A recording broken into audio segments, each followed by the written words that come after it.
लेकिन यहाँ मेरे साथ एक ऐसे बुज़ुर्ग मौजूद हैं जो अपना रिस्क हलाल कमा रहे हैं। उनके छोटा सा एक अपने पास ये मेरा कैमरा अगर दिखा सके तो उन्होंने ये एक छोटा सा एक प्लास्टिक का उन्होंने हाथ में रखा हुआ एक स्टैंड था जिसके ऊपर उन्होंने अपनी जो है ना जूते बने हुए हाथों से बनाए गए क्रोएशिया का काम होता है ना जी, क्रोएशिया के काम से ये बनाए गए जूते जो है ना वो सेल कर रहे हैं, रिस्क हलाल कमा रहे हैं। तो वो उन लोगों के लिए एक मैसेज है, उन लोगों के लिए सबक है जो मांगते हैं, तरह तरह के तरीके से मांगते हैं, उन लोगों के लिए मैसेज है। मैं इनसे बात करता हूँ प्रॉपर, इनसे देख के मुझे अच्छा भी लगा आपसे, मतलब जो आप मांग नहीं रहे किसी से, आप रिस्क हलाल कमा रहे हैं और आपके पास कोई और ज़रिया नहीं था, लेकिन आपने इस तरह से अपना जो ना अपने रोज़ी का ज़रिया बनाया हुआ है। कब से कर रहे हैं आप काम?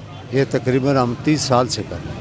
माशाल्लाह बड़ी अच्छी आपने प्रोडक्ट्स रखी हुई हैं, बड़ी अच्छी चीज़ें रखी हुई हैं। क्रोएशिया से बनाए गए जूते बच्चों के जो है ना आप सेल कर रहे हैं। कितने का दे रहे हैं आप ये? 150 रुपये का दे। 150 का एक पेयर आप दे रहे हैं, एक जोड़ा आप दे रहे हैं? सही, एक जोड़ा है। अच्छा आप कस्टमर हैं? जी मैं कस्टमर हूँ। सही, बड़ा अच्छा इन्होंने सिस्टम रखा हुआ है जी। ये क्रोएशिया से बनाए गए, डिज़ाइन भी बड़े अच्छे हैं। इन्होंने घर में ये मेहनत की हुई है, इनके घर वाले हैं साथ देते हैं। इनको पहले भी मतलब मैंने देखा हुआ है, माशाल्लाह खुद मजदूरी करते हैं, इनके घर वाले औरतें वगैरह बना के देती हैं। सही, तो अच्छी बात है कि अपनी हलाल की कमाई करनी चाहिए, ये सलाम पेश करना चाहिए ऐसी औरतों को भी जो मेहनत करती हैं, हलाल कमाती हैं और अपने बुज़ुर्ग का साथ देती हैं। ठीक है, अपना रोज़ी रोटी जो है वो इस तरीके से कमा रहे हैं, किसी के मोहताज नहीं है। तो ये बहुत अच्छी बात है। किसी के सामने हाथ फैलाना वो अल्लाह को भी पसंद नहीं है। सही, तो अच्छी बात है कि अपनी मजदूरी करना।